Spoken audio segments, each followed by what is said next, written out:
Ben, professional rugby player, came up through the ranks at the Saracens Academy, and now you're a key first team player. And in 2021, you won the Gallagher Premiership Player of the Season. You got your England debut in 2020 in the Six Nations and have since made semi-regular appearances for England, including the recent Six Nations. Calum Clark, ex-professional rugby player. You joined Saracens in 2017, and after making 57 appearances and going through various challenges, you nicely transitioned into now becoming the head of player psychology and development at the club. It's actually just changed because the David Jones left, so head of psychological performance is what it is now. Got it. But let's not forget that you also got an England cap back in 2015 against France, and you've completed a postgrad in psychology. 2. You got 2. Yeah. All right, guys, super excited to have you here today. I just want to frame this for people listening, and particularly some new people that might be listening. This podcast is all about self-development and making change. So however much everyone's probably itching for me to, just ask you, Ben, lots of questions about what's it like in the England camp, I'm going to refrain as much as possible. And we're going to take the opportunity to look at how the likes of psychology, self-awareness, openness, emotional regulation, and culture all contribute to performance, well-being at this elite level. And I'm kind of hoping that this kind of conversation, understanding about how these things actually help you guys, in your professional environment, people will be able to resonate, and people will be able to take little tidbits and think, oh yeah, shit, maybe, I might try that, or how can I incorporate that into my own life, be it personally or professionally. So hoping to encourage that. And then just lastly, I think, why have we got you guys here together? A lot of people won't necessarily know, but Calum, you've been working very closely with Ben over the last few years, and we've seen how the fruits of your labor have translated into a real success story, and how that's translated, onto the pitch. So, Calum, why don't we just start with you quickly? Do you want us to give you a little background, and how did you end up where you are today and coaching the likes of Ben? Yeah, so as you mentioned, kind of had my own rugby career, kind of reasonably successful in points, but, struggled quite a lot psychologically throughout. And that kind of manifested in various ways, getting into trouble, getting banned, struggled through injuries and things like that. So although, outwardly was doing okay, playing at good teams and had some on-field success, inwardly it was a very, very, trying to find the word. It just didn't inwardly feel successful in any way. It was very empty, I would say. And actually I'd moved to Saracens kind of thinking, right, well, I'm going to the team of the moment, everything's going to change and, life's going to be great. And I arrived there and kind of, although the club was great, in a great place, you still carry your own stuff with you, and you still got your own work to do. And fortunately, when I arrived at Saracens, it was the first club that had an in-house psychologist. So the first professional team that had someone there full-time, David Jones. And I got an injury during my first season at Saracens and started speaking a lot more to him just as a result of being injured, having more time on my hands. And were you into psychology at this time? I was always reading. I was always curious. I'd started, because I was struggling a lot in my time at Northampton, say injuries, or I'd been through like bans and ill discipline issues and struggled with on-field problems. I'd had experience of working with psychologists. So funnily enough, got sent to Steve Peters, I don't know if you've ever heard of Steve Peters, but he's the Chimp Paradox. He's quite a, well-known. I love that book. Is he the author? Yeah. I love the Chimp Paradox. So I had a few sessions with him, but it wasn't consistent enough to really get any traction or development, really. I found it useful. But so I was always aware that, I had my own stuff going on. Always read, always been curious on that sort of like classic self-development. You start with all the self-help stuff and then eventually have to figure it out from there. But as I say, so grateful to come to Saracens where they had an in-house psychologist. He recognised the kind of curiosity and a thirst for, understanding this stuff. He put me on track to start studying a master's in psychology. And then it went from there, really. Met a supervisor during that who, just the most incredible person I've ever met. And as a result of kind of meeting her, she's kind of guided my psychological sort of studying and path to then be able to kind of get to the point now where I can be a practitioner like I am with Saracens and working with the likes of Ben, and actually being able to add some value, hopefully. And that's the kind of path. So it's kind of through my own attempts to understand my own experience and come to terms with that. Very fortunate to arrive at a club that took it more seriously than others, and then to have met someone very special throughout my education that has guided me towards where I am now. So it's been a bit of a process, but I'm really lucky to be where I am. Yeah. And that transition from you stopping being a player and to what you're doing now, how did that happen? You just wake up one day and decide this isn't for me, or was it the injuries, or when did you make that call? Yeah, it was just a natural coming to an end. I'd lost the love and the energy for it. I was at Saracens. I probably wasn't good enough so I definitely wasn't good enough to sort of start regularly.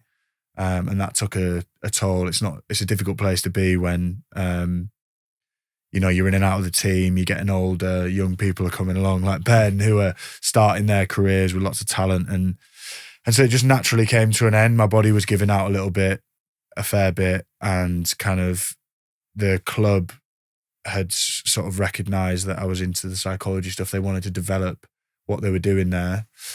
So they offered me kind of a bit of a package to kind of transition, because we got relegated to the championship. So it was finish that year and then move into this role. And it was just a very natural, very fortunate transition. What great support and to embrace, what you're interested in. Yeah. So super grateful for that. And I got given that kind of bridge into the next thing quite quickly. So even just talking about it there, I do feel immensely grateful for how it's panned out, even though, you've had to work hard and study and all that. It was kind of, I'm very fortunate. Yeah. No, very cool. Ben, do you want to just give us a quick background of how you ended up where you are now, and particularly working with Calum? I guess, so as you touched upon there, I came up through the academy, been with Saracens pretty much my whole life. I was about the same size I am now when I was about 11, so it was pretty easy for about 7 or 8 years to do what I do, till about 18, 19, and then everyone kept growing and I didn't. So that had its own challenges. But I was massively fortunate to be at Sarries, and they're massive in terms of development of young players. So all about giving them the opportunity and whatever that may look like. In terms of my own development as a sportsman, I guess for a good period of time, probably for 5 years, maybe just under, maybe 4 years, I kind of, feeling my way through the dark. Like, I'd had no exposure, no awareness of mental preparation, the psychological side of the game, which, in terms of rugby, has got to be one of the most draining sports in terms of that regard. And, I kind of left quite a lot of it to chance in terms of how I trained, how I played. It was kind of one of those things I was like, if I wake up on Saturday morning not really feeling myself, then I'm just not going to play that well. And that's a shame, and I have to wait till next weekend. And I guess that lent itself to a big struggle of mine when I was younger, was like my consistency in week out. So one week I was, one of the best players on the pitch, to the week after being, nigh on dreadful and non-existent, might as well have played with 14 players. So I think that was a real frustration of the coaches towards myself. And that was voiced in many different ways and whatever. And, it kind of all makes sense now. The kind of, like I said, blind leading the blind, just kind of flip of a coin on a Saturday morning, depending how I felt, was how I was going to play. So, and you can see it now in retrospect. You look back on it now, and it's just amazing that I don't want to say I wasted those years, because it makes you, there's experiences there that I had that make you so grateful for where I am now. But like meeting Cal and talking to people and have a bit more awareness about, what it actually looks like, and, piecing your week together from a Monday to a Saturday. It's a really, really long time. You can't play your game Monday afternoon when you find out you're starting your game. You've still got to wait till Saturday to play it. So what that looks like, and, what it looks like, months at a time rather than with seasons on end. So yeah, a massive eye opener for me, and we're still making strides, but it's definitely going in the right direction.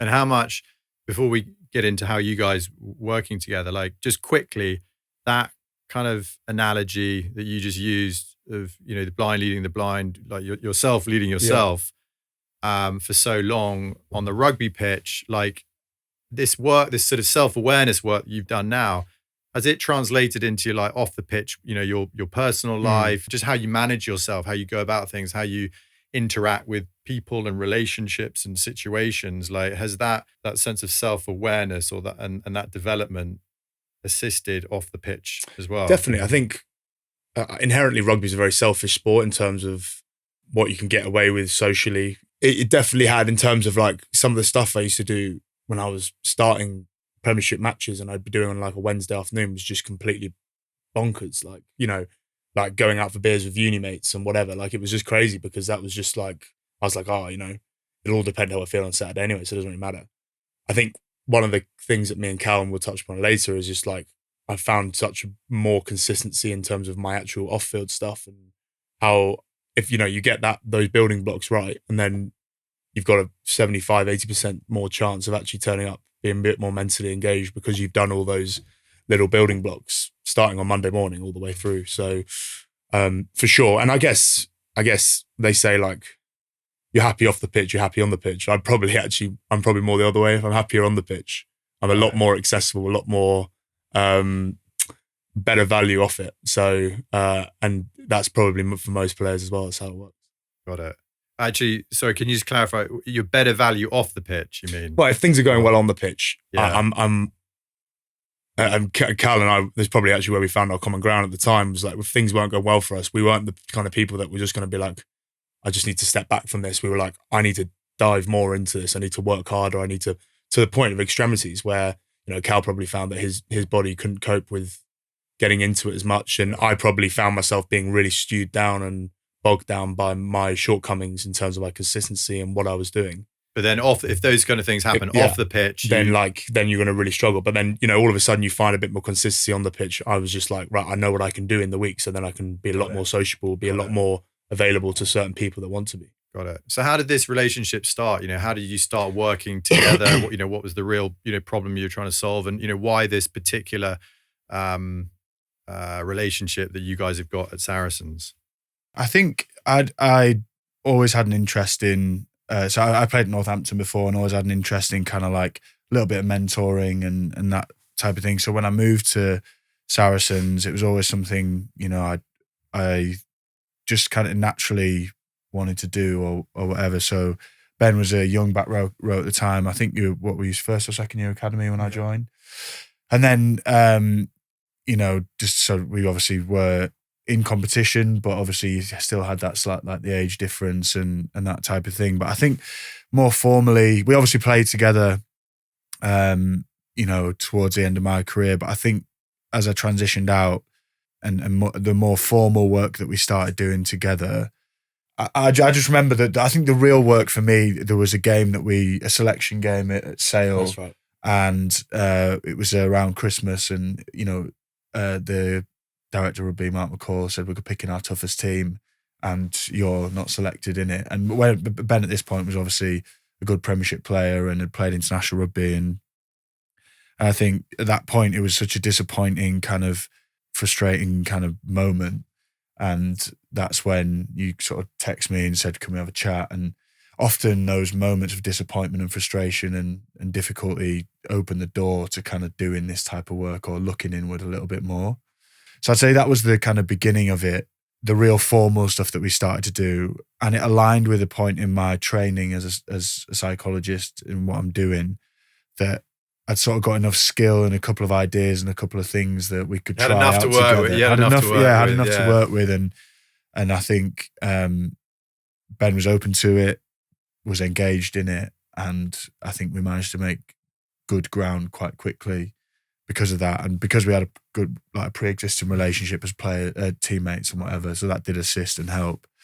But it just all kind of came together at an interesting time. And then, the growth throughout the rest of that season. By the end of the season, there was no question in terms of how much better he was playing, and then and the selection decisions went in the right way towards the end of the season. Yeah. So can you just tell me a little bit about what this dynamic was with you guys, and get into explain some of the nuts and bolts around like some of the conversations you guys were having and what those sessions were looking like, and where you were coming at it from? I think certainly the position I play, it's probably one of the positions where you're involved the most. You're pretty much front and center in most of what's going on, whether that's when we have the ball, when we don't have the ball. And I think maybe I was slightly confused in terms of like what playing well meant for me. So what playing well, probably almost to the point where Calum and I had that chat about what playing well meant for me was, how many highlight reel moments could I have in a game? How many game-changing line breaks, passes, turnovers, tries, tackles, whatever. Whereas actually making the transition to like a good, tough Premiership rugby player, which was like you've just touched on there, the nuts and bolts of my game, just everything had to get better. And I think what helped with me was like compartmentalizing each individual aspect of the game, and just don't go after like 1,000 things in that one bit. Go after one thing. And rugby is one of the most momentum feel sports around, where it's like you get the ball rolling in one of those aspects, everything kind of takes care of itself. So Cal was unbelievably good for me, was like simplifying everything, was like, right, I think you're going to be at your best when you focus on your line speed or your something, like the little intricacy, technicality point in one aspect of the game, and the rest will take care of itself. And that made things that was like eye-opening for me. I was like, that's way too simple.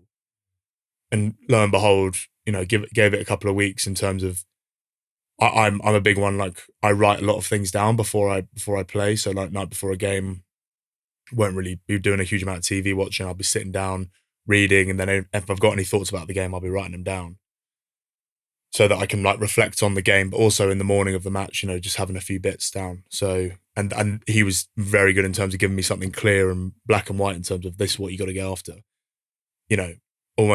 Almost immediately I go after something like that, and then everything else was just all you got to do is get the ball rolling on that kind of stuff. So it's kind of like, moving away from this is kind of just automatic reactive way that you were to just kind of just taking a step back and looking at the different components of the game and kind of creating a bit of a baseline for where you want to be in those different moments. Mm-hmm. Is that sort of fair? Well, it says like rugby, my game, I was seeing the game as like a kaleidoscope of colours, whereas actually Cal just said, let's just focus on yellow, and red, green, blue, orange will eventually all come, but let's just get yellow sorted at the beginning of the game, and by the end of the game you'll have all the colours available to you. That makes sense. And that's Calum, the way I was seeing it. When you started with Ben, did you kind of make an assessment of him and see there's a load of stuff we need to work on here, but let's just take one thing at a time, and you could sort of see the way you were going to go? Or did you just kind of just start where you naturally felt like it was the right place to start? And would that necessarily be different in different players? Yeah, I'm just trying to think of how to kind of like begin to talk about this, because psychology is so much. It's so big. Yeah. And the types of things that might influence the conversations, or the nuances of the conversation we have, the concepts from here, there, and various different ways that all came together to kind of support that. But I think and this is typical, I guess, of a lot of young players, is kind of you come in, you've got a natural set of potentials and abilities. You come into a system and environment like a Saracens, which is very well run, training sessions run on time and they run to a high standard. And that's going to get you to a certain level, and it's going to get a certain amount of your potential and ability out and expressed. I think when we really started working together, as Ben's alluded to, unbelievable amount of physical talent and gifts, and a very good high level of in like certain moments in a game. But I think the maturation process of going from being a talented youngster to a hardened, seasoned Premiership player involves like a boy to man type almost journey of becoming conscious of like emotions and of focusing your mind, being able to manage the ups and downs of a game, being able to manage the ups and downs of a week, your life, so that you're not kind of leaving it to chance. So it's bringing your, you step in the environment, you get on the conveyor belt and it takes you to a certain level. And then if you want to go to the different level, it's like you got to take the stairs and you got to start consciously building on these things. So Ben will have these amazing moments in games, but it's all the glue and all the bits in between that had to rise and improve. And then once I think you have that perspective, I think your training then went to a different level because there was opportunity to improve everywhere rather than you're looking for the next big moment. You're filling all the gaps in your game with high quality nuts and bolts, as you said. Some movement into position, getting up off the floor quickly, communication, getting set in position, all the non-glamorous stuff that's never going to get picked up by a commentator or highlighted, but the stuff that actually makes a difference in that journey from, good talented youngster to proper player.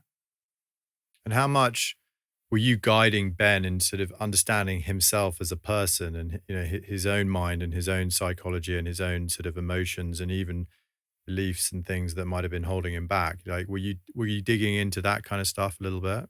I think to be quite honest, like it's quite easy and straightforward because Ben's very intelligent and reflective anyway. Says he writes a lot, and it kind of evolved. We'd have a little bit more in-depth discussions in the beginning, but now they're very short and sharp. And kind of, you came to me at the start of this week, well, I've just come back in, want a few focus points, and then by the end of the week, we'll probably have another discussion just about something really simple, whereas other players work slightly differently. So it is, on a player-to-player basis, but it's in the relationship where we'll work through all that stuff. So, let's say managing emotion, for example, emotional intelligence as a concept. Yeah. So that first conversation, and then this is a sort of case study I give when I talk about how you apply something like emotional intelligence in the real world. That first conversation that we had came and he had the emotions, disappointment, frustrated, maybe a bit angry. I don't know, you can... Yeah, for sure. I remember it. Yeah. So, okay, we had those. We get them out on the table. We talk about them. Yeah, totally understandable. It's been a difficult decision gone against you. Then we move through it to say, okay, so that's the emotion. How are you going to process and use that emotion? I don't know if you remember what you said initially. No, you do. Well, I've given this case study before, but initially what his decision and the behavior that was going to come off the back of that emotion was to cause more trouble in training and have more difficult conversations with the coaches and be a bit of a, pain in the backside basically in training. So that's one thing, one option. You can go down that road if you want. But the other option is to take all that frustration and that emotion and start to, respond more constructively to it and let it. Sorry, the frustration and the emotion was derived from the coaching, the coaches Just having me a go not at you, or being selected for this big game that I wanted to play in that situation. Yeah. Right, got it. So the almost like the how to go, where to go from there. So the frustration, anger was actually, the coaching decision, and the initial feeling was, right, I'm going to make it hard work for him to drop me next time. Which I've had that emotional. That's a very common Rugby emotional player response responsible because this guy's made a decision about something that's important to me. It's not gone my way, so I'm going to make his life hard. And actually, but thankfully, Ben, sort of took it on board and went down the other path, which was, I'm going to take all that emotional energy and I'm going to put it into my training. I'm going to let it drive me harder. I'm going to, be really focused on what I'm doing, do my extra work, so that next time a selection decision comes around, it's not even a decision. I've used that time constructively. I'm not waiting for the next decision to make his life hard, and that's sort of what happened.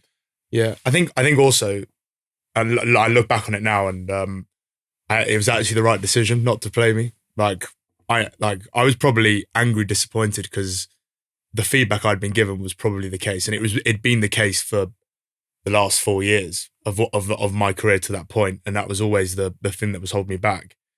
It was actually that conversation, and like I said then, I'll go out to training and I'll just, I'll do exactly what he wants to see. It's such a short-term thing. There's no way I'd probably remember that conversation next Tuesday if I'd have got picked the week after. So that would never have worked. Whereas Cal's eye-opening revelation thing was actually, why don't we just actually, you're on the bench this week, so you're going to get some time anyway. Let's actually unpack the bits you actually need to work on for a longer term growth rather than short-term gain to long-term growth. And that was kind of the, the penny dropping moment for me. It was almost like, oh, this guy actually knows what he's talking about. Just to go back to that, and that's a concept that exists in emotional intelligence applied in a real life situation, the intelligent use of emotion rather than that lash out in the short term. It's that emotional regulation. I mean, I remember emotional regulation is part of that intelligence bit. But actually in the end, the outcome, is using the emotion to service what you actually want in the end. And being more deliberate about it. Yes. Yeah. I mean, you hear about that kind of thing time and time again, don't you, in a lot of these self-development books. And it's like, I remember someone saying to me once that like, if you like distill pretty much everything in the whole of like self-development, you could say like, think long-term instead of short-term and like apply that to everything. I mean, it's so on point with what you're saying. It's like, whether it's on the pitch or off the pitch, I'm guessing like we're also automatic and reactive to like just our emotions, etc. But once you kind of become a bit more aware, have a conversation with someone like yourself, and just be a bit more deliberate about how you're going to go from there and make a bit of a plan. Like, it sounds simple, but it's a game changer, right? I think the way that Cal helped me was, and the biggest thing that I even now take from our conversations is, I'm not seeing a season as week by week now. I'm seeing it as like, I'm not seeing it week by week in terms of, I've got a big game on Saturday, I'm wanting to get picked. If I do get picked, or if I don't get picked, it's kind of the be all and end all. So how my week's going to go? And that's on a Monday. So that's crazy. Well, it was anyway. So then now it's more like really the small minutiae, day by day, training session by training session, and then skipping that middle bit and going all the way to the longer term and being like, what kind of player do I want to be in 2 months, 3 months, end of the season? What have I next got to look forward to? What have I got to make sure when these moments come around again, I know I've left no stone unturned, so that, when that conversation comes up again, I know I can look at myself and say, well, I've given it my all. That's just an opinion. And I'm not going to let an opinion from a single individual change how I go about my work. That's so interesting. And it just must change the way you go about everything, rather than all the eggs in one basket. Am I going to get selected? Am I going to play well this weekend? You relax a little bit and you focus, it's exactly like that. It's like just the long-term graph, isn't it? Or just zooming out onto the long-term graph, and you're just seeing the iterations along the way, right? Yeah, for sure. And I think what that gave me, and that we can get into this a bit later on or whatever, but I during that time I actually got dropped by England. So I got picked 13 times on the bounce from 2020, as you just touched upon there, for 13 test matches, and then for whatever reason I got dropped, and I came back to Saracens having spent a year on loan, and kind of Cal helped take the emotion out of selection, which is probably the most emotive thing that we as rugby players deal with, is selection from an individual person. And I think he allowed me to not let an individual's perspective or opinion on me change my mood and the way I went about things, which is definitely what used to happen. So now, interesting. But I mean, just on that, like, what kind of technique? I mean, how does one do that? Let's say that you're trying to give someone a brand new client a tip, a rugby player who's dealing with this problem, going to get he's just got a massive disappointment. He's really angry. He's come back to his club. His head's all over the place. Like, how would you guide that guy into kind of doing exactly what Ben's talking about and what you help Ben do? I think a big thing is initially like accepting and working and holding the emotion in the relationship. So like, you come and express disappointment, you come and express frustration. That's fine. That's okay. Like, I get it. Like, it's understandable. Whereas I think typically in sports environments, there's not often enough relationships that have that capacity to hold that emotion, if that makes sense. Because a coach is thinking about, right, I need the team to perform at the weekend. That's their job, team perform at the weekend, right, I need this training session to run right. And the player comes up and they need you to kind of sit with them in a bit of disappointment and frustration. It's like, I don't have time for this. They just need that conversation. Yeah, they need another human being and a relationship that can hold the emotion just for the time being. And then you start to make a strategy and a plan to move forward and out of it. That's kind of the initial point. So just having that little bit of space, time and attention just to like, let's talk through it. Let's just like be objective about it. Let's put it there. Let's focus on this. Just that. Let it be, and piece. it is what it is. Yeah. And there's no, there's nothing wrong with it. There's nothing, and this is a big thing that trying to change the conversation around emotion in particular is that we're not problematizing it. It's normalized. Because I think, there's a million different contributing factors as to why it is so problematized in terms of society and gender and all that sort of stuff. But particularly, I don't want a player in Saracens to feel like their emotional life is anything to be ashamed or guilty or a problem. Like if they're feeling a certain type of way, let's deal with it like grown-ups. Let's open it up. Let's talk about it. Because as the example we've spoken about, the most difficult times are probably the times when the doors open for the most growth and the most development. And so that's the initial start point often with those relationships. And how do you, because particularly in rugby, maybe some of the older guys, when you see this kind of thing happening, but maybe someone is not as open as Ben, but a little bit more stubborn and tense about it and doesn't want to talk about those emotions, doesn't want to let you in. How do you go about it with some of those guys? Yeah, it's tough. Sometimes they have to suffer into the point where they go, the pain is so great that they then, they have to. But I suppose trying to be a little bit more proactive and, if you sort of see the signs, like just where you can get that entry point a little bit sooner than maybe it would ordinarily be. Yeah. I think also, Lauren, Jack, that's where Cal's role's really evolved in a way where it's like you rarely see Cal grabbing people to chat to. And I think that's where he's got that respect from the group where like people will come to him even when things are going well. So there's a good core of us that have now been on this kind of evolved revolutionary journey of this dealing with selection and whatever and dealing with form. And it's like that four have kind of started from our genesis and gone through and are kind of out the other side. And now it's great to see like Cal starting that again with a new bunch of core lads. And it's like, it's an amazing journey. And I just wish for me it had happened sooner. And that's why I'm so almost jealous, envious of those younger guys. They're like 18, 19 and having these conversations. They're getting into it now. Yeah. Whereas like, but I'm sure a big part of it is that they can see you guys working together. They can see the success and they're like, I want a bit of that too, right? Exactly, yeah. And that's where I think it's worked well. Like I said, there's 4 or 5 of us that have kind of been in the mire of that whole journey and, emotions and, tears at times and just like fighting our way, not even fighting our way through it, just piecing our way through it, plotting our way through it. And then it comes onto the pitch, it comes onto the team at the end of the day. And that's where it's worked really well. Got it. And we touched a little bit just before we started recording on the, the selection more recently with England. Can you just talk a little bit about that? I'm guessing some disappointment there, and how you've, how your evolved mindset deals with that. How. Yeah. So for sure, well, I guess. So for those that don't know, I was then thankfully being picked again for the first time for England for this Six Nations campaign just gone.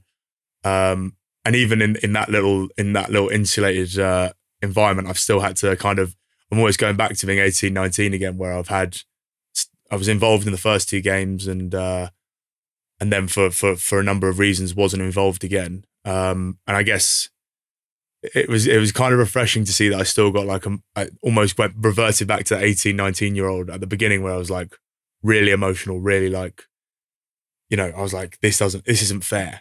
Like that kind of reaction. And then like what's most pleasing for me is that like the tools that I've accrued over the last couple of years, I'm just out of that so much faster. I'm not wallowing days on end. And it's more like, brilliant. What is it? What is it that I can do? And I guess what's been great about that environment and what's been great about the work that Cal and I have done is that I've now got a clear plan about what I need to do to be back in that conversation. And that little bit of exposure for me has made me hungrier than ever to stay in that environment. And also just like now that I have kind of, as Cal touched upon, the tools myself to deal with a few bits, which is kind of the whole point, is that I don't always have to go to Cal to get bits out. I can kind of be like, I know what works for me. I know what I need to do. And then I actually just run things by him all the time, just being like, what do you think of this? You accumulate after a while, don't you? Sure. And you've got your, like you said, you got your toolkit, and then when the big problems come, they're less of a problem because you've got this sort of baseline that you can get yourself back to. Well, they're less severe. They're less severe. Yeah. They're always little troughs. Like and there's no denying that our careers are almost, it's a balancing act of just keeping the troughs as shallow as you can. So it's and because of the experience I've accrued over the last couple of years, the troughs aren't quite as dark. There are some dark moments, but there's but no, it is still it's refreshing and it's exciting to see that there's still loads more in it, but I'm already better over the last 2 years of the work we've done together. So if you'd never started any of this work with Calum, where do you think you'd be today? Well, I think patience would eventually worn out with the club. I don't think there was ever a conversation where they were coming to the end of the tether with me, but I was just so inconsistent. It was actually amazing to see myself in matches. I'm just like, what am I doing? Like, in what world did I think that was ever good enough? And it's almost laughable now. You can sit back and laugh at it. But I think what gets me in terms of my emotional thankfulness is that I actually played with players that are a lot better than I was.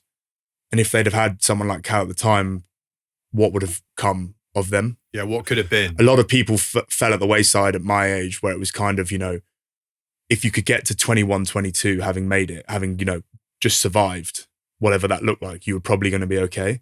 And now when you say survive, like distractions off the pitch, if you could have just got to 22, 21 and got that, so you start with an academy contract and you live in an academy house and it's a bit of a uni like feel to it, and you get to 21, 22 and all of a sudden you get a first team contract and you're taking a little bit more it's the seriously. temptations, right? Exactly. And it's also just like, can you deal with how tough this is when the you're first 2-3 years?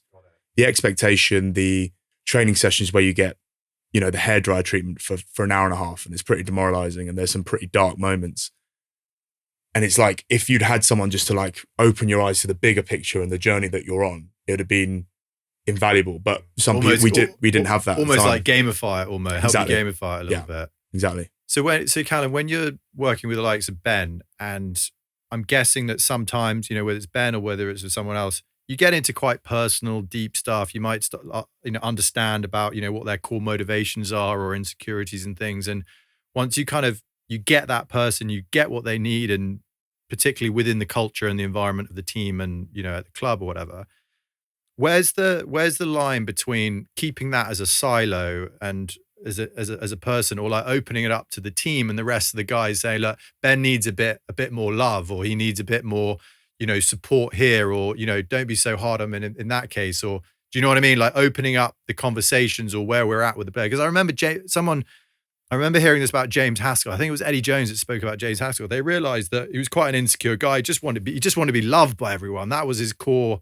sort of motivator. And Eddie was like, let's give Haskell what he needs. And then it was a bit of a turnaround for him. Yeah, it's tough because I think like trying to integrate, I mean, it's a rich tapestry of different, psychological, people and how it works. And I wouldn't say, personally, I've been working a lot on the individual one-on-one level rather than the sort of haven't had as much influence on the cultural level, if that makes sense, about how this stuff then is impacted outside of just the individual. Yeah, the stuff, one-on-one the wider stuff. Yeah. Because, Saracens has firstly trying to integrate a very new approach in psychology and apply it within a elite sports organization is quite sort of new ground. It's quite sort of, trying to do something a little bit different.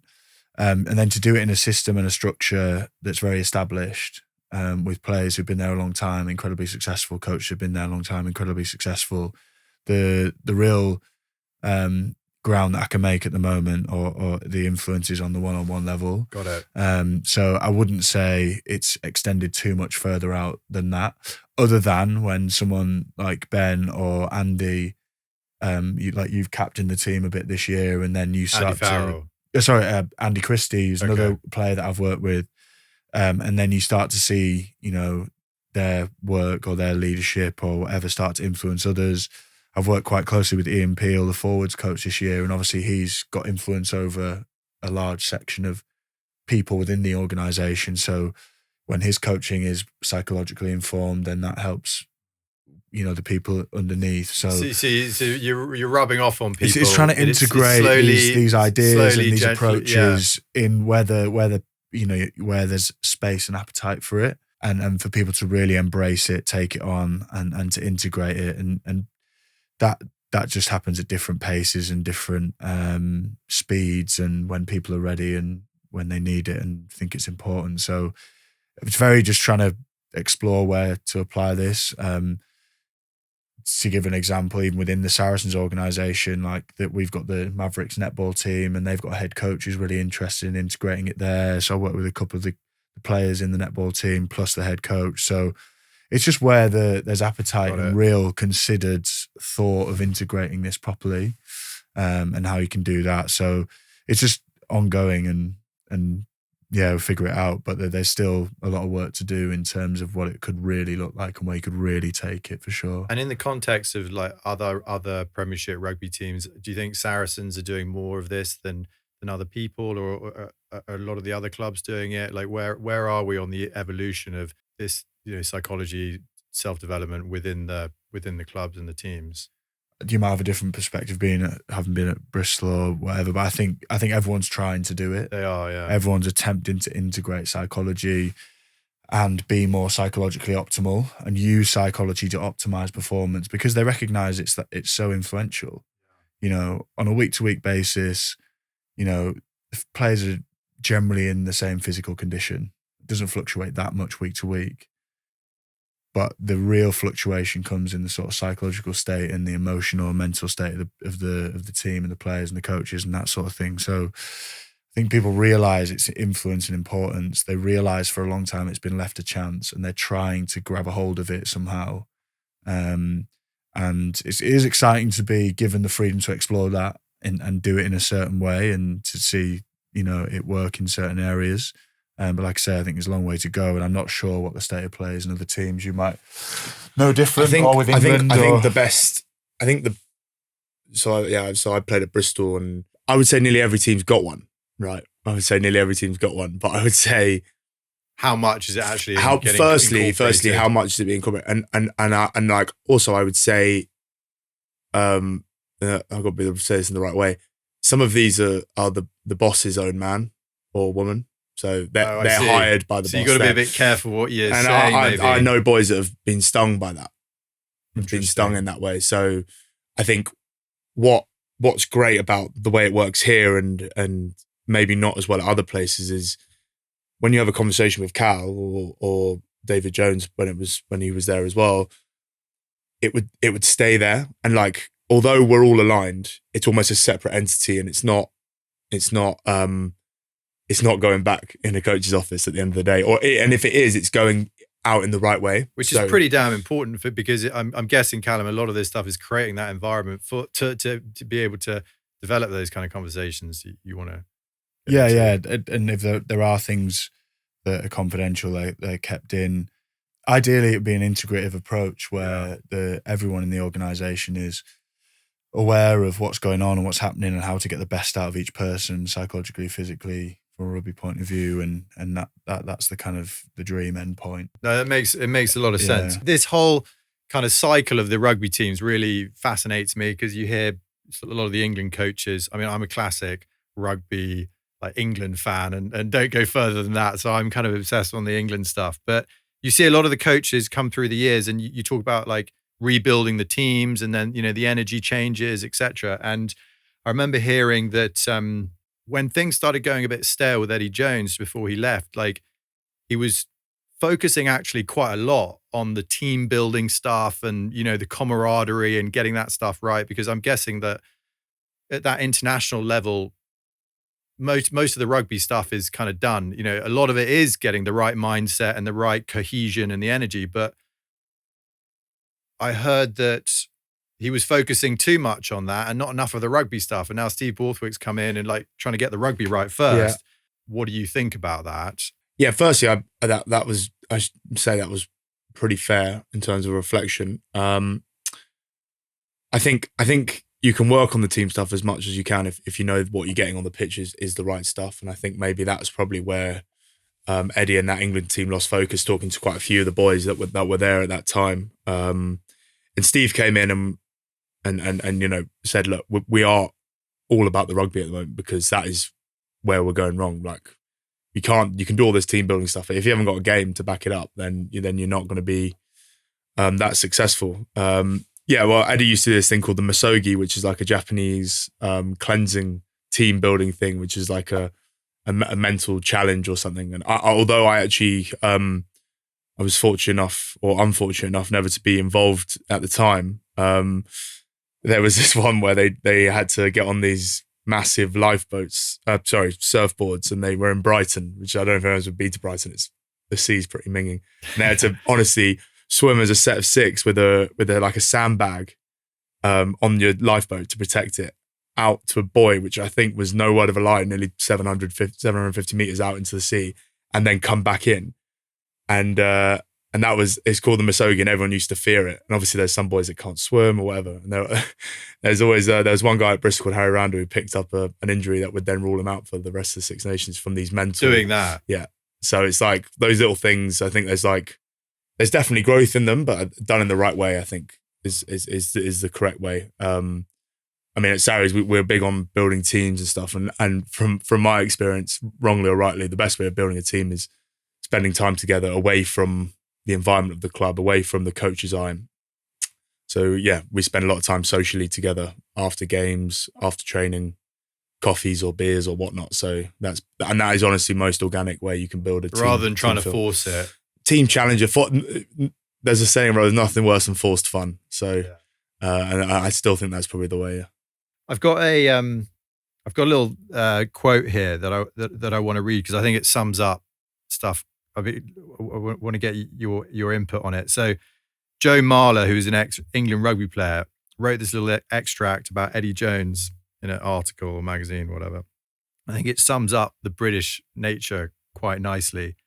Eddie said, "You're all fucking cowards, mate. You're too scared. You're too fucking nice. You're almost too English, afraid to offend anyone, including your teammates.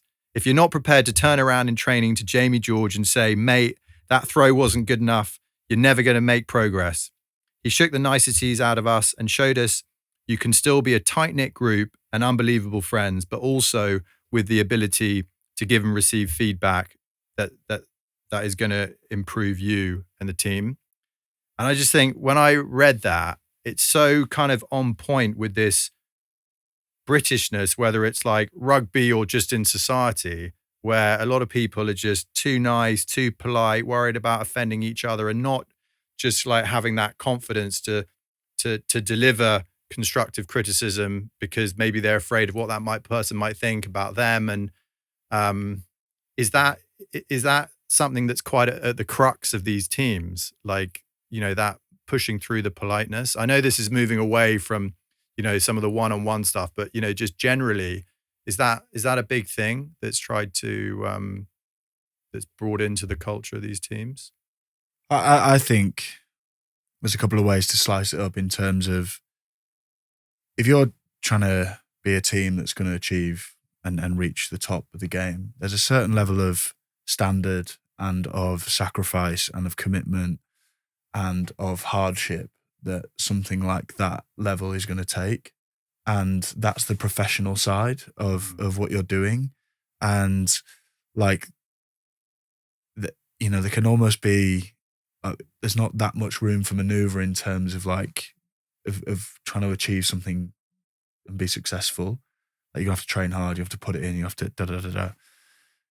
But then, there's this whole other side of like, there's a human being there and there's a relationship there and all that side of things. And like, you can still have it all. You can have things in place. You can go for a coffee and you can push your mate on the pitch. Like, for me, there's, having that kind of like ability to do that is fundamental. I think at Saracens, we're pushed hard on the pitch and it can be direct and it can be, and then off the pitch, we make effort to kind of switch off from that. And the kind of yin and yang of it is important, I think. And I think of like the great example of like a Dennis Rodman, And everyone thinks he was just a party boy and like went to Vegas and all that. But like you watch that documentary of the Last Dance, when it came to on court, like he delivered. He was unbelievably professional, performed his role perfectly. He could be counted upon, but he just had this other side of him that needed to go to Vegas, and it worked for him. And for him, yeah, that yin and yang. Whereas if he wasn't performing on court and he wasn't getting the rebounds, and it wouldn't be accepted, if that makes sense. So that's the extreme case. And I think like there's room for all of it, at the right time, in the right amount, in the right moments. Yeah.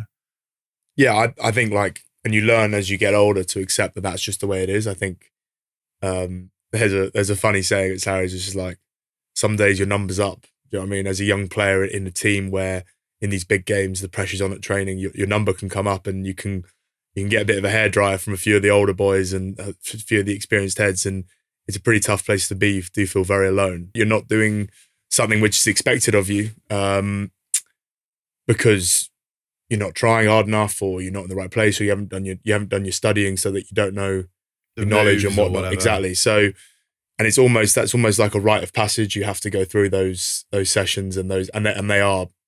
I don't know if it happens at other clubs, but they're pretty brutal. But what would that look like? There's some of the more senior players coming up to you and going and calling you out. Yeah, and it's in the long term it has the best benefits, because at the same time you look back on it and you go back to you go back home with the tail between your legs. I don't know, I did on a handful of occasions, but your long term.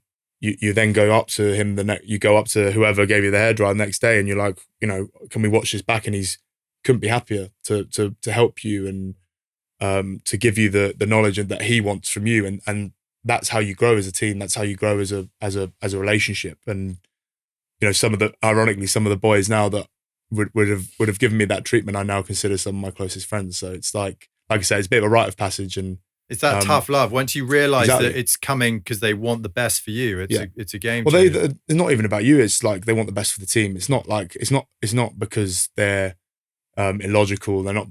There's not because sometimes it could be, but it's not because they've got problems going on at home or whatever. They just want the best for the team. And if you're the detriment to that, then you're gonna get an earful. So it's on you to be, one, at your best and most prepared to train, and secondly to be able to withstand those tough moments and to just keep barring up and going again.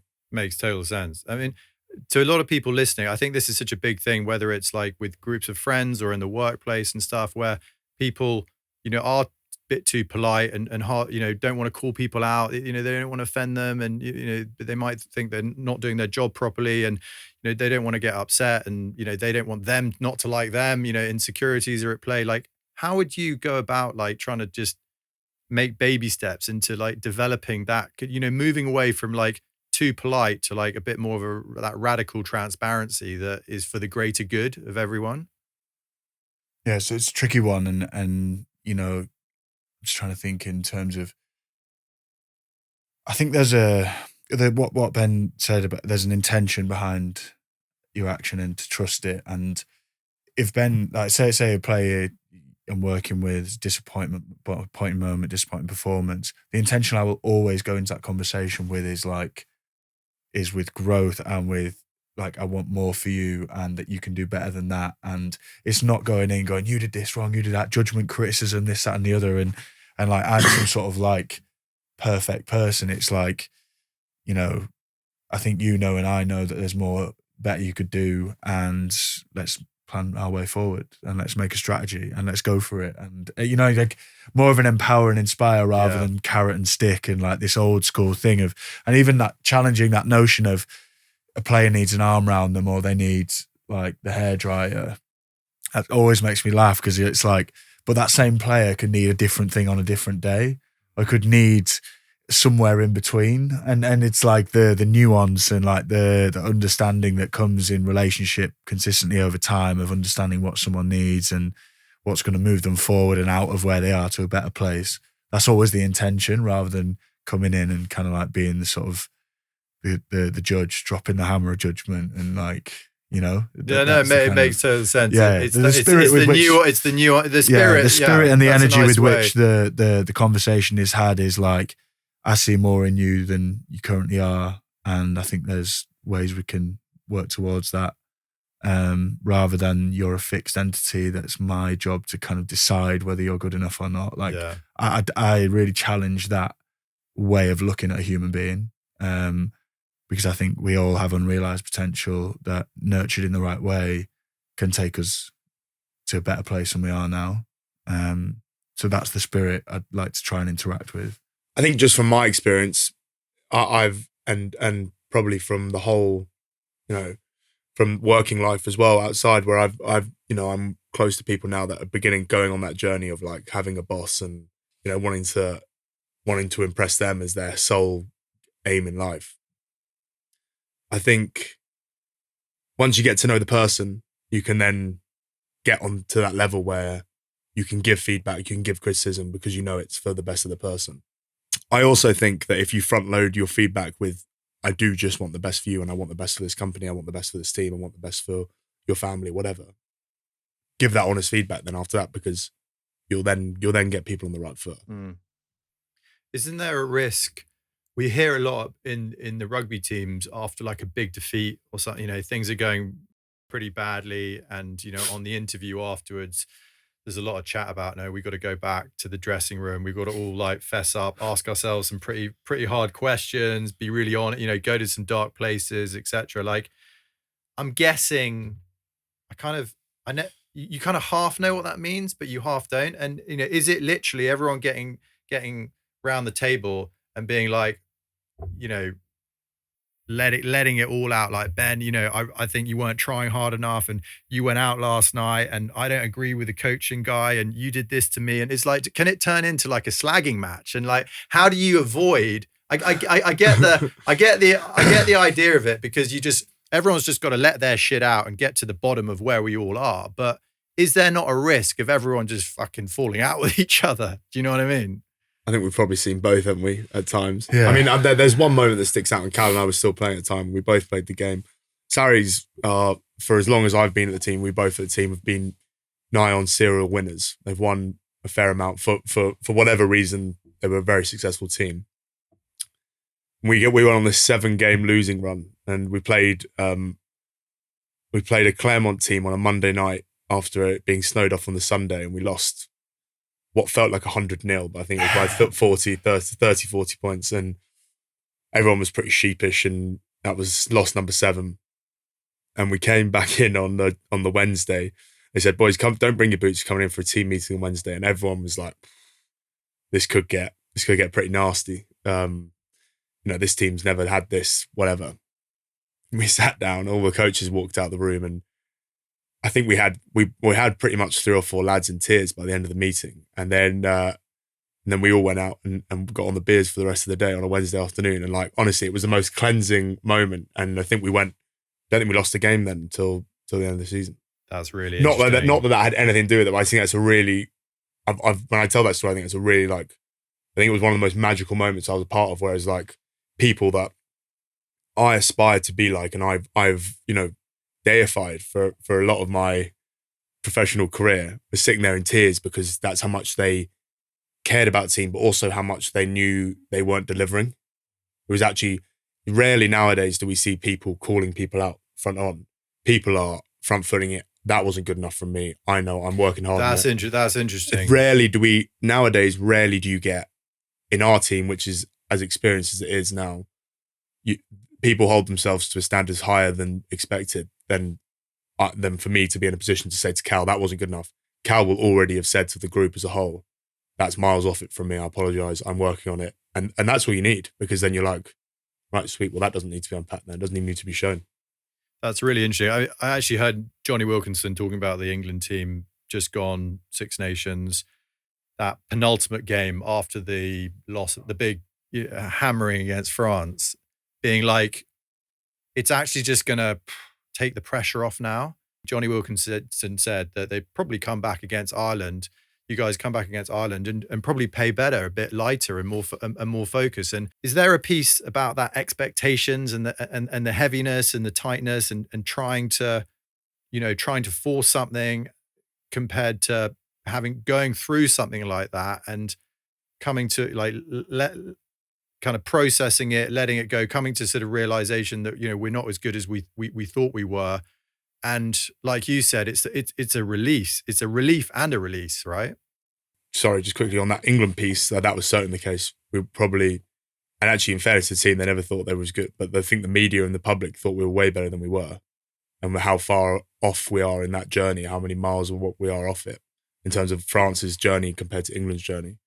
I think at Sarries, we speak a lot about, and this is where I actually take a lot to my outside, my social life, my outside of the club life, whereas like, we're not driven as a club. I know, although it's maybe changing a little bit at the moment because of where we are in the season, but we're not driven by the scoreline on Saturday at 5 p.m. when the game finishes, when the final whistle goes.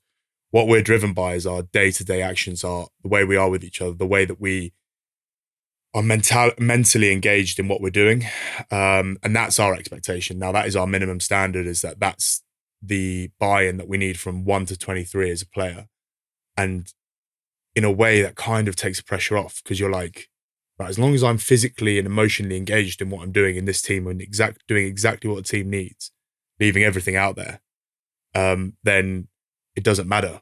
It does matter, but it doesn't. You know, you can play with a bit more freedom. Well, you're not going to come in on Monday morning and be like, well, you've tried as hard as we can, but we've lost, so I'm going to absolutely, bag you now for the next hour. It's not like that. It's really not.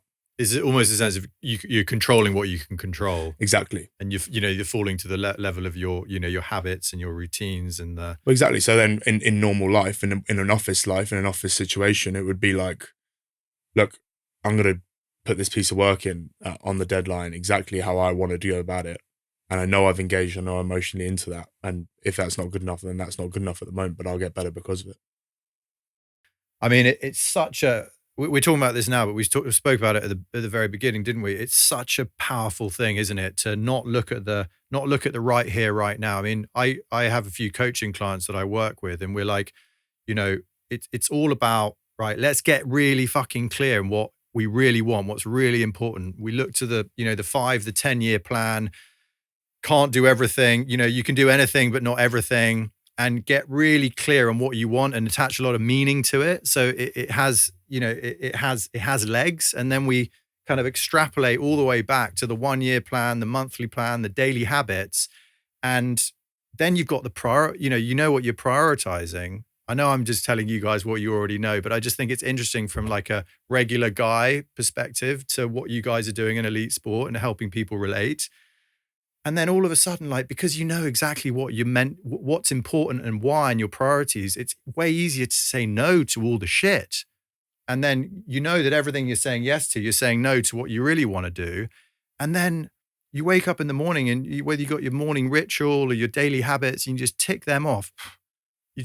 You relax. I mean, it happened to me. Like you just know that you just got to do that. And then you don't have to be stressed like, oh, I didn't do enough today or whatever, because you let the whole thing take care of itself because you front loaded that work. So I totally get it. And it's just, it's so interesting that, you guys are doing similar stuff. And I think like having that individual plan, structure, system is the key to freedom. And that's the same with the team as well. So like, us understanding our process as a team, how, our systems, our structures out there on the field, and they scaffold our performance and they give us the best chance of achieving the outcomes we want. And so like to go back to Ben, like what Ben built for himself was a system that made realizing his potential and maximizing his performance sort of inevitable. Because it was like, I do this on a Monday, I do this extra thing here, I do this, that, and I added up all these little small things. And then out pops this, improved, better player because he just went through the process for that length of time. And I think, I'm obviously in the coaching, world as well. And you kind of, you do have this vision of what you want it to look like in the future, but you got to track back to the here and now and install and do the things that are going to give you the best chance of leading there. And I don't think we do that often enough. I don't think we do it anywhere near enough. Because typically in sport, we're talking about, say, like digesting a performance like England had against France. And one approach, and it links to what I was saying before of judgment and criticism and coming in and going like this and that, and everyone's pointing fingers and this, that, and the other. Or this other approach of going, we did the best we could with what the resources we had available. It wasn't as good as we want it to be, but let's focus on the resources bit. Let's work on ourselves. Let's turn inwards. Let's get better at our processes. And it links into what we're doing at Saracens, where I think there's been a bit more of an inward turn this year, less focused on what other teams are doing or this, that, and the other. Let's master ourselves. Let's master our process. Let's master how we play the game. And every individual, let's focus inwards. Don't worry about what he's doing or this or that, or don't go and shout at the coach. Focus on yourself, focus on your own game. Me as a practitioner, even focus on my practice. Am I delivering the best I can as a psychological coach or whatever?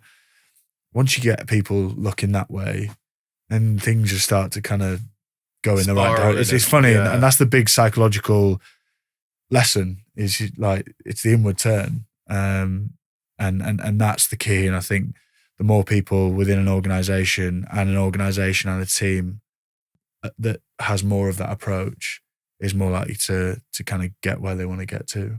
Got it. I mean, I think a lot of this stuff would excite a lot of people, but still there's a lot of people out there who just get nervous about, psychology and this kind of stuff.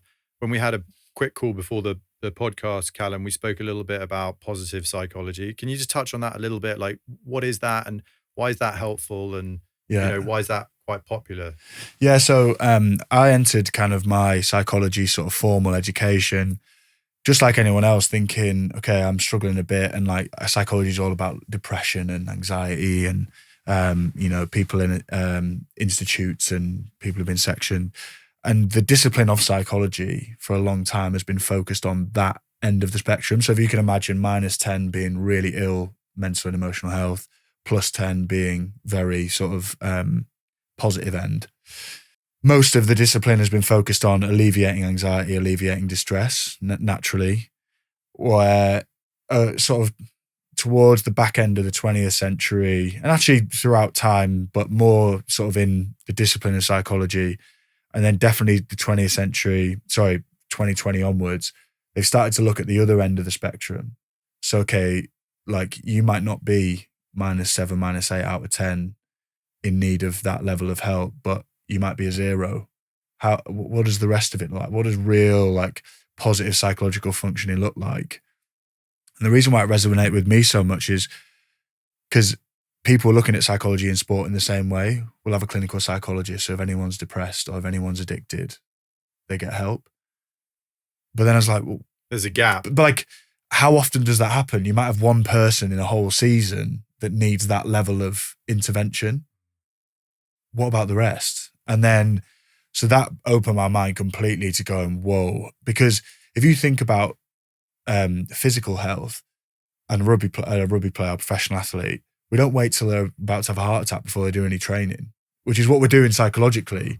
We're constantly looking to optimize and maximize, and we're in the gym and we're pushing boundaries, and we're nutrition and sleep and all these different things to try and get them physically in optimal shape. Yet psychologically, it's like only when they're like really struggling. Do you know what I mean? Yeah. So anyway, so the positive psychology was that whole spectrum and that bandwidth. And I'm going, oh my God, we need this in sport. This is amazing. So a lot of the concepts and ideas that I work with the clients or the players that I work with come from that side of the spectrum. And it's like, it's powerful stuff. Like I started reading it, and a lot of it, you kind of going, oh, this is just like yoga pants and well-being and all wishy-washy stuff. And like, is this really going to work in sport? But because I had the opportunity to work with Ben and Andy while I was training, Andy Christie again, another player that I worked with during my training, and you see the real world benefits on the field in rugby, in an elite sort of macho sport, you're going like, wow, this is serious stuff. This is not Mickey Mouse stuff. It's not all just kind of airy-fairy, wishy-washy kind of stuff.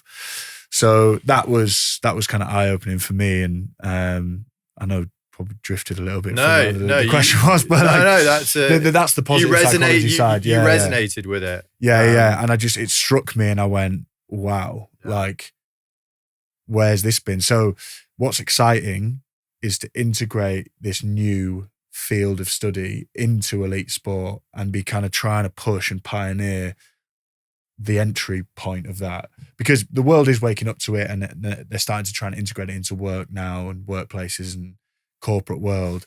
but to kind of like be trying to do it in sport is really cool. Yeah. Rather than your traditional sports psychology, this is a different type of psychology that you're trying to breed in. Can you just give me like an example of like something? So something like a kind of, sorry, go on. Something like emotional intelligence is something that comes from the school of positive psychology, and that's like a concept that, you know, in that conversation I was telling you about with Ben is the use of the intelligent use of emotion. So you're integrating something from somewhere else, and you're working in the domain of sport. Trying to think of other ways and other things that kind of. Ben, is there anything that comes to mind from you guys working together? Just trying to think, have you got any?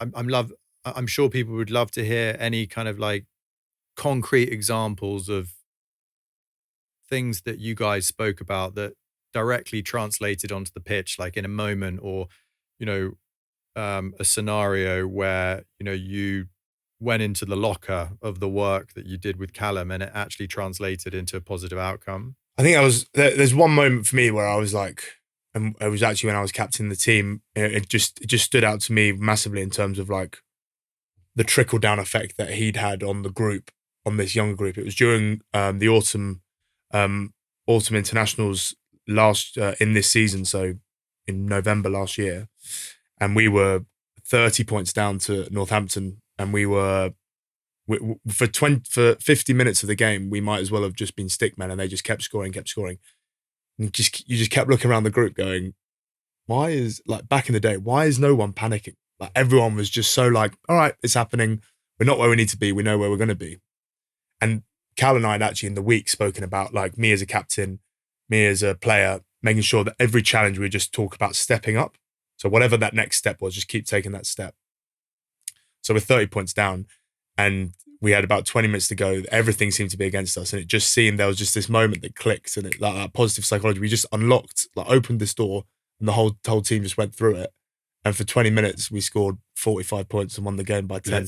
And it was like, it was the most bizarre game. And we looked around and it was like, but then when you reflect on it, it was like, that felt like it was always going to happen. It was just a question of when. And that's where we speak a lot about not panicking at the emotional moments, at the moments where things aren't going exactly where we want them to go. And that's where, like, you talk about like sportsmen picking stuff up for later life. That would be something that resonates with me the whole time, is like the aforementioned shit was hitting the fan in every sense of the word. Our coaches were losing the plot. Everyone was losing the plot, bar the 15 people that were on that pitch. And it was just genius. Like, coaches were coming on, bringing the waters because the coaches run the waters on. You know, what's going on? Da, da, da. Everyone's losing it. And we all turned around and went, whoa, everything's going to be all right. And we ended up, like I said, we won by 10 points. But what I mean, can we just unpack that a little bit? Because I know it's almost hard for you to even, you know, it's kind of lots of conversations compounded and knowledge, and there's like a sort of emotional resilience and a kind of like inner peace and confidence in your own ability and all that sort of stuff. But like, how did you get to that point?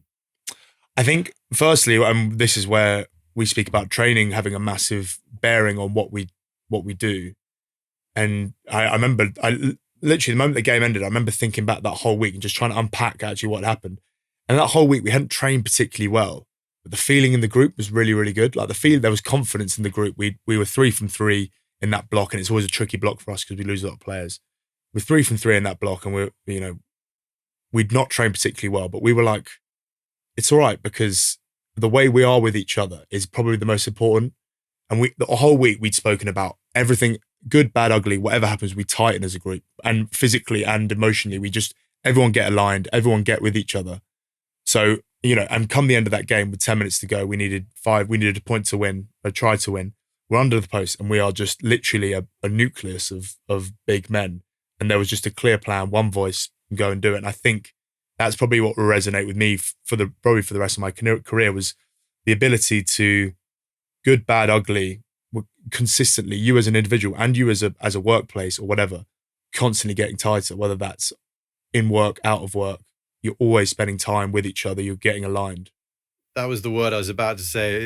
It feels like it's that alignment, isn't it? Alignment and trust, I think, is the two things. So like the trust that the more time I spend on Cal I'm worried that Cal's not in the right place and we're 20 points down. So I really need to buck his ideas up. Actually, I'm wasting so much energy on Cal that I'm not at my best. So there was just this moment that like everyone was emotionally right themselves so that they could give to the group in the right way. And I think like I firstly, that was the exact example I thought of when you asked the question, that moment in that game. And I think what gave me a lot of, I was sat watching it going like, we're done here, we're never getting back into this. So it's so interesting because like when you know, like I was one of the disbelievers and I couldn't believe the turnaround. But again, you know, like that's where you see the product of lots of small conversations over time that are done skillfully in a tuned way that have that spirit about it that go on, like you know you can do this. The belief piece. This belief that like the kind of like instilling the people you work with the belief that they can get through challenges and that like they have the resources to deal with the struggles or the situations they're in. And that was an example of a team that just went, we can do this, like all at once. And it's like just this, I couldn't believe it. And like obviously led by Ben and the impacts that he had, but other senior players that were right with you and right behind you. But like that's the product of that kind of over time and having a kind of, yeah, that understanding and that subconscious belief that like we're actually gonna figure this out. Like, and that's when you welcome the challenge in because you know you've got the resources to deal with it. And that's when rugby becomes like good, you know, like enjoyable. You're not living in fear going like, oh, we're playing against this team and they've got this player at the weekend. Oh, no. Yeah, what if we get bollocked after this? Yeah, you're going like, we're playing against this team this weekend and they're so good, it's going to ask us to raise our game to a different level. And that was like a cheesy to use a quote, but like Bill Russell, you know, the basketball player, like most decorated 11-time champion player for Boston Celtics. And he said he used to pray for the other team to play well the night before because it would give him a heightened experience in the game. Like, how insane. I love that. That is when you know you're like levels. Like, if you want the other team, you're living in. Come on, you're like, can you please play well? Because like I'm going to have to go to a different level. And like so, that's an example of kind of like the spirit and the change in mindset about this sort of stuff we're talking about. Like, this is how we look at it differently. We think about opposition differently. We think about rugby differently. We think about what it is and the challenge it poses us differently and how it can ask us to rise and learn about ourselves and be a vehicle for sort of self-development. He's getting into it now, isn't he? Like, no, I love it. This is the amazing when he gets his hand. What I would say, I don't think it's any coincidence that happened. And there was, by the end of the game, there was 9 lads there that had gone and are gone through and are going through that journey with Cal. So I think that's incredible. I mean, that indicative of the work that we as a club are doing, but more importantly, he's doing with the individuals that need it. I mean, you know, clearly kudos to you, Calum. But I mean, I can imagine in that moment that you saw this kind of this experience unfold, and you were just like, shit, you know, this is the byproduct of all of the work we've sort of collectively done. There's just so much like depth in this in a rugby team. It's not just about the rugby. I mean, I guess a lot of people kind of know that anyway, but you know, going down to the roots and having these conversations and, you know, the little baby steps and the alignment and the trust and understanding yourself and the emotions and things. I mean, I just think you know, it's amazing for me to be able to hear this and other listeners to be able to hear it. Like this stuff, this shit gets results. Basically, it's not mumbo jumbo. Yeah, right? I mean, I've just stumbled across it. I'm sure it's happened. Like, you know, put the team first by putting yourself first. It's like something that I was thinking about. No, you know, over time, is like if I can get myself right, that I can give the best of myself to whatever the team or whatever the team needs. And I think that's how I would like surmise everything that we've done with Cal is like, I need to find a way to get myself right, unlock that next door to then, you know, lead the team through that, as it were. Yeah. So I'm just going to back up. I've got a quote here from a guy called Rick Charlesworth. He's quite a famous Australian coach, I think a hockey coach or something. I read his book. I loved it. And there's this quote where he says, few athletes can fulfill their potential without knowing themselves well and understanding their inner drives. And I just thought that encapsulates it really nicely. And that speaks to a lot about what you guys have been talking to. But for people listening to this who have just never even got into this realm before and that kind of unlocking their potential, making things easier and better in their lives and getting closer towards whatever that thing or feeling is that they want to. Like, it's quite, where do people begin? And I think environment is such a powerful thing. And, having that high performance environment around you guys is obviously a massive support and plus. But for people that are sort of out there at home, workplace, friends, that, there isn't that kind of crutch or that stepping stone or a Calum to chat to, like, how do people like just begin to get to know themselves and understand their inner drives to unlock their potential? So important point on this, and spoken about kind of a lot of my work, but it's all influenced by a chance meeting with a supervisor at university, and like it's like meeting someone or reaching out or finding someone who's professionally trained in this type of stuff. And that can be a start point for like such transformation. And like you're saying, if people are at home feeling kind of like, don't know where to look and turn, then that, there are people out there doing this work, practitioners. And I do strongly believe in the sort of practitioner side of it, because that relationship, it's the relationship that makes the change, not necessarily the knowledge or the information. It's the relationship with that person. And so the two most important the two relationships that changed my life was my supervisor, who was more of a coach, and therapist. And those two were the start point for me going from what was going to be a very, very dark, not successful place to hopefully one that is moving me in the right direction. So finding those relationships, whether it's professional in the beginning, like through therapy or psychological services or coaching or whatever. Finding someone that resonates and you trust. And that's almost as much and they're skilled, and the the relationship I had with my supervisor, so skilled and attuned and professional and like so good, so unbelievably skillful. It's, an hour with her was worth more than 1,000 hours with, someone who's not kind of skilled in that way. She moved me faster in that time than anyone ever had in my life. So I think there's a lot. I mean, I'm obviously advocating for kind of this sort of stuff because I'm in that world, but I think it's only going to grow. Yeah. What would you say, Ben? I think, if so-and-so wants to get to X by, next summer, I the big thing for me that I got from this and that I can look back on is like, what's the next day? What is the next day? And like, what's the perfect day? Or for me, what would be the perfect game? And then scale that right back to like, what's the next day? And then, you just pile on the days and you find a rhythm, you get into rhythm that you don't even have to make an effort about it anymore. It just happens. But for me, it's like, it is the here and now, as we've said there. What is the next day in that journey, on that step? Because we can always think about what's going on next month because it's easy because it's next month where you don't have to worry about it. Tomorrow is literally is happening. So you might as well get a hold of it. It's a step in the right direction. 1% every day would be what? Over 30 days, 30%. No, it makes total sense. And what about people like who've never kind of like even reflected or done any introspection about like their own emotions and maybe being vulnerable and, getting, stepping into the world of self-awareness, moving, if you think back to where you used to be, like everything totally reactive and automatic, from this kind of moving away to almost like observe your own thoughts and emotions and be able to regulate that. Like how do you move from there to there, or just it's cringy. I keep a journal. Interesting. Okay. So I keep a journal and I'm not as good as I should be with it, but I try and get to it like once or twice a week. And it can be like, oh, I'm sweet today, or I've had a good week, or like even stuff like, I've had a good week this week, but need to do my groceries. It's literally as calm as that. And then it's like, all right, that's on paper that I've got something to hold me accountable, but two, like, it's almost like a problem shares, problem halves kind of thing, even though it's with yourself.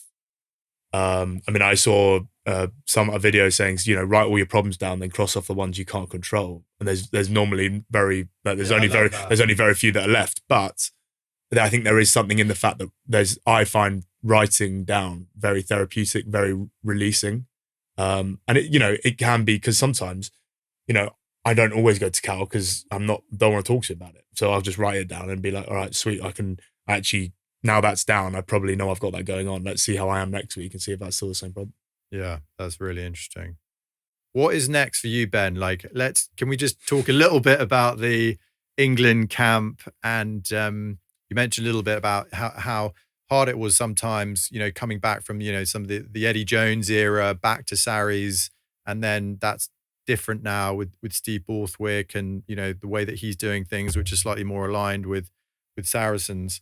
Can you talk to us a little bit about that? Yeah, I mean, I guess what's next for me is I've had the high and the low of playing and not playing in this campaign, just go on the Six Nations. And I guess in a way that's made me so hungry in terms of like, I know I can make a difference to that team. I hope everyone thinks I can make a difference to that team. So it's now like I'm starting from day dot again. I've got nothing owed to me. I'm owed nothing and I owe no one anything. So I've got to go out and kind of reassert my position in the international game, in the club scene all over again, which I'm actually really excited about. And me and Cal have spoken quite a bit this week about what that looks like for me and, trying to find my rhythm again. Long term, we've got a World Cup coming in October and that's like the pinnacle of anyone's career. And I'd be lying if I said that that's not in my thoughts in terms of how I'm plotting my way through certainly the end of this season, my time off, and then hopefully into some sort of pre-season camp with them. So that's kind of what next to me. But like I said, there's a lot of writing down, there's a lot of thoughts, and it's kind of dragging everything back to the here and now and getting it into bite-sized chunks that you can get hold of.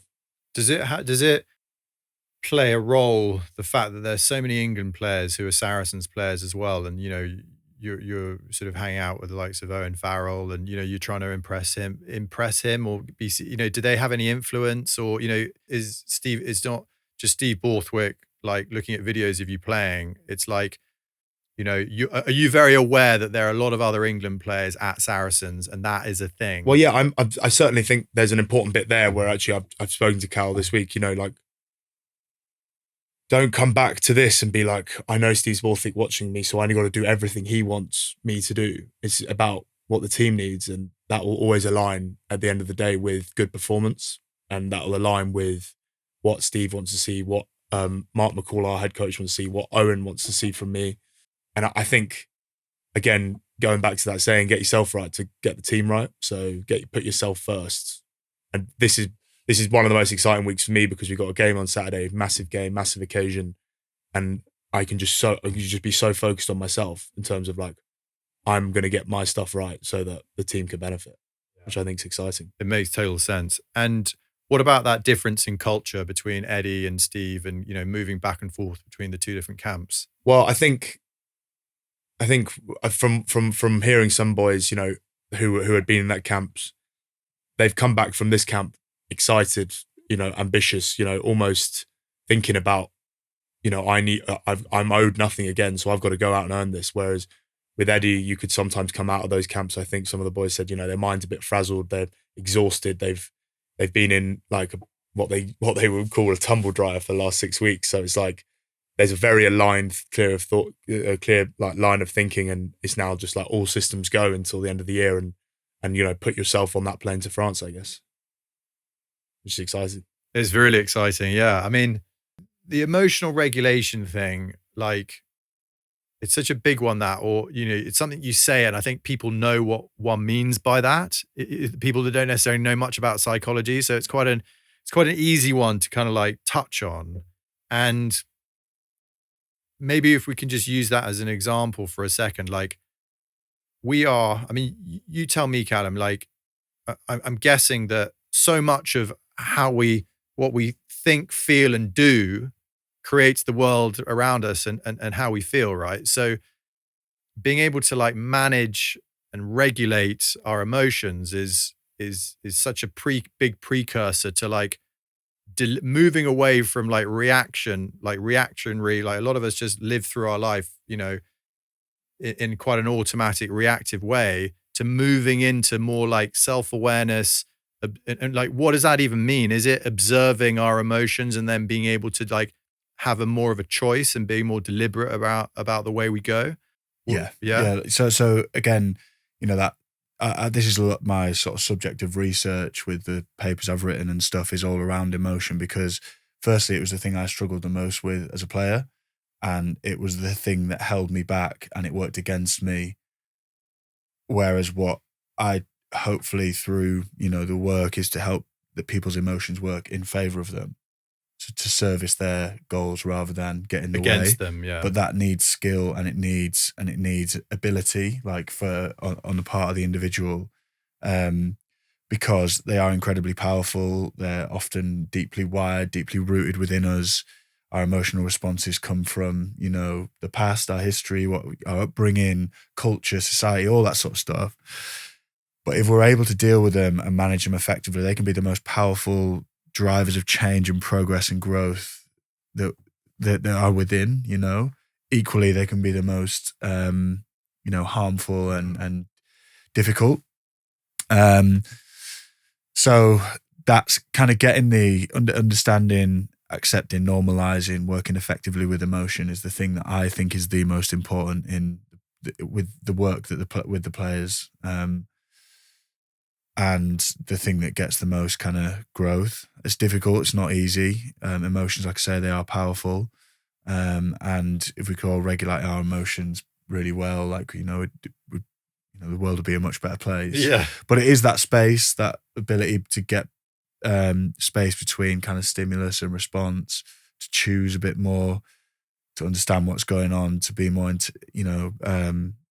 cognizant of them, speak of them, ventilate them, make them normal in how you work, rather than what we typically do is suppress and disengage, and that's a disaster.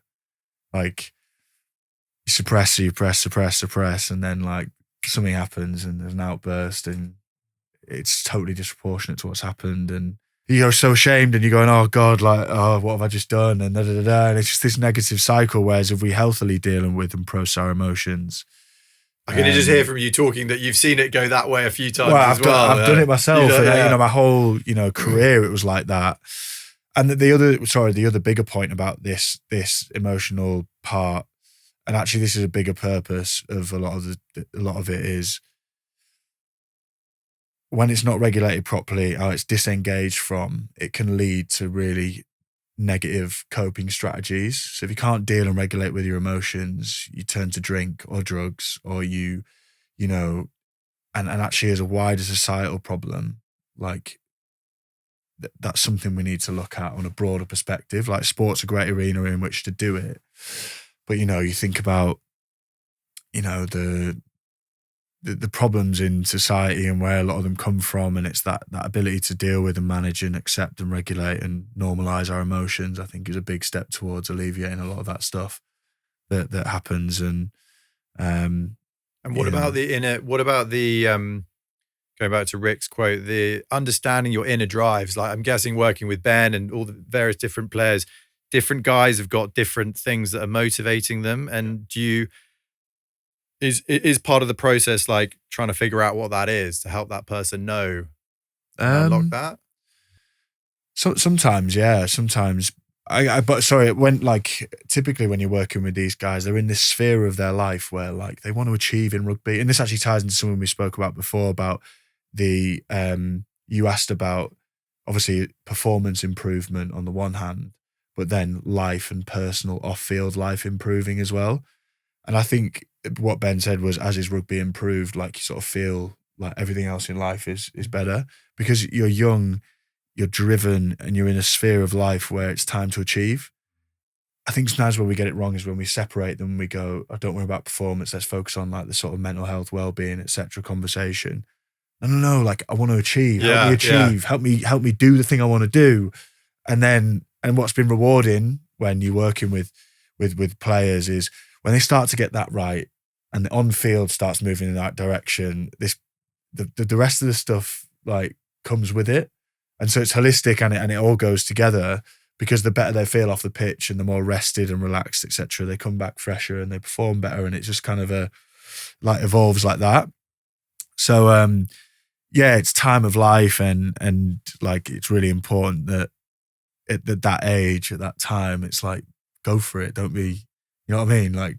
Help them succeed. And They need a Calum. Everyone needs a Calum, don't they? Yeah. That's the name of our podcast next.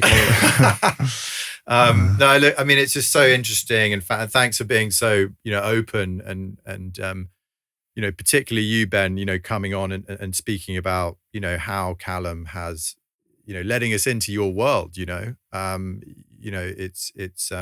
It's fantastic that you're even here talking to us about it. No, it's a pleasure. Thanks for having me. It's been great. And I'm just super excited. I wish you all the best with Sarries and England. Thank you. Getting back in there, and hopefully we'll see you in France during the World Cup. Let's hope so. And Calum, thanks a lot as well. I think having you here, if you weren't here, it just wouldn't. It would not have been anywhere nearly as, not taking anything away. I've got to be careful what I say, have it? They're far away. No, just having that is well, he's the brains behind the operation. It's so much more of a dynamic conversation, with your knowledge and the depth, and coming from the very beginning.